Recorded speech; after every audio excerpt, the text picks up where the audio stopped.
Welcome to our third week of our Bible study.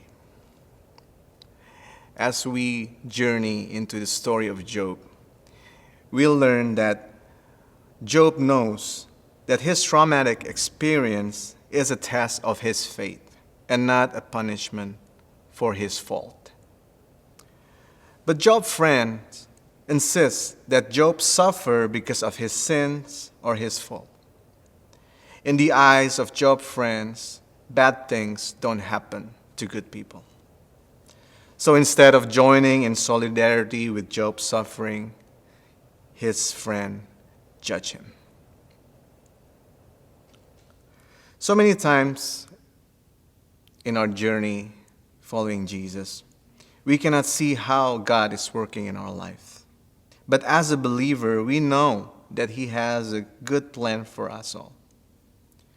Just like the prophet Jeremiah spoke to the people of Israel in exile in Babylon, he said this to them: I know that God's plan for us is to bring good and not to bring harm. Plan to bring hope and future.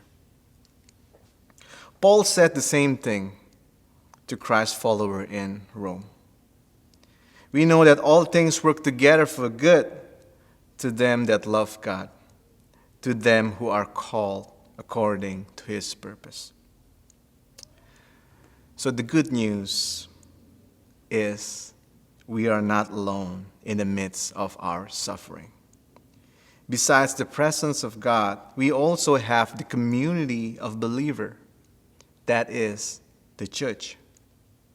As the body of Christ, this community is helping us facing our problems and difficulties. In this community is the place where we can share our load. Clearly, at that time, Job didn't have a community where he can share his burdens. But this story also reminds us the importance of the community of believers to stand together in solidarity. Galatians chapter 6, verse 2 said this: Carry one another burdens, and in this way you will fulfill the law of Christ. The New Testament writings of the Bible was written in a situation of resistance. Resistance to the oppressor, resistance to the power. That's why Apostle Paul wrote this: For our battle is not against flesh and blood, but against the rulers, against the authorities, against the world powers of this darkness, against the spiritual force of evil in the heavens. As a person who is born and raised in Southeast Asia, in the country of Indonesia, a country that was being colonized for more than 300 years. I learned from the history that there are two responses that I can learn. Either you join with the resistance or you become a collaborators with the colonizers. Clearly, we learn from the Bible that the Pharisee is the collaborator. They work together with the Roman authority to create stability in the area.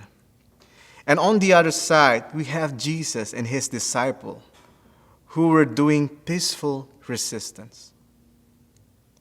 And from the story of Job, we'll learn that Job is doing his protest alone. Nobody wants to join Job in solidarity. He's doing by himself. Nobody's praying with Job. Nobody intercede with him. Not even his wife. That's why I believe the church needs to be in solidarity with people who cannot defend themselves. The church needs to be the voice of the voiceless. Empowerment, to give empowerment to the less privileged and marginalized. As Paul said before, carry one another burdens, and in this way you will fulfill the law of Christ. God bless you.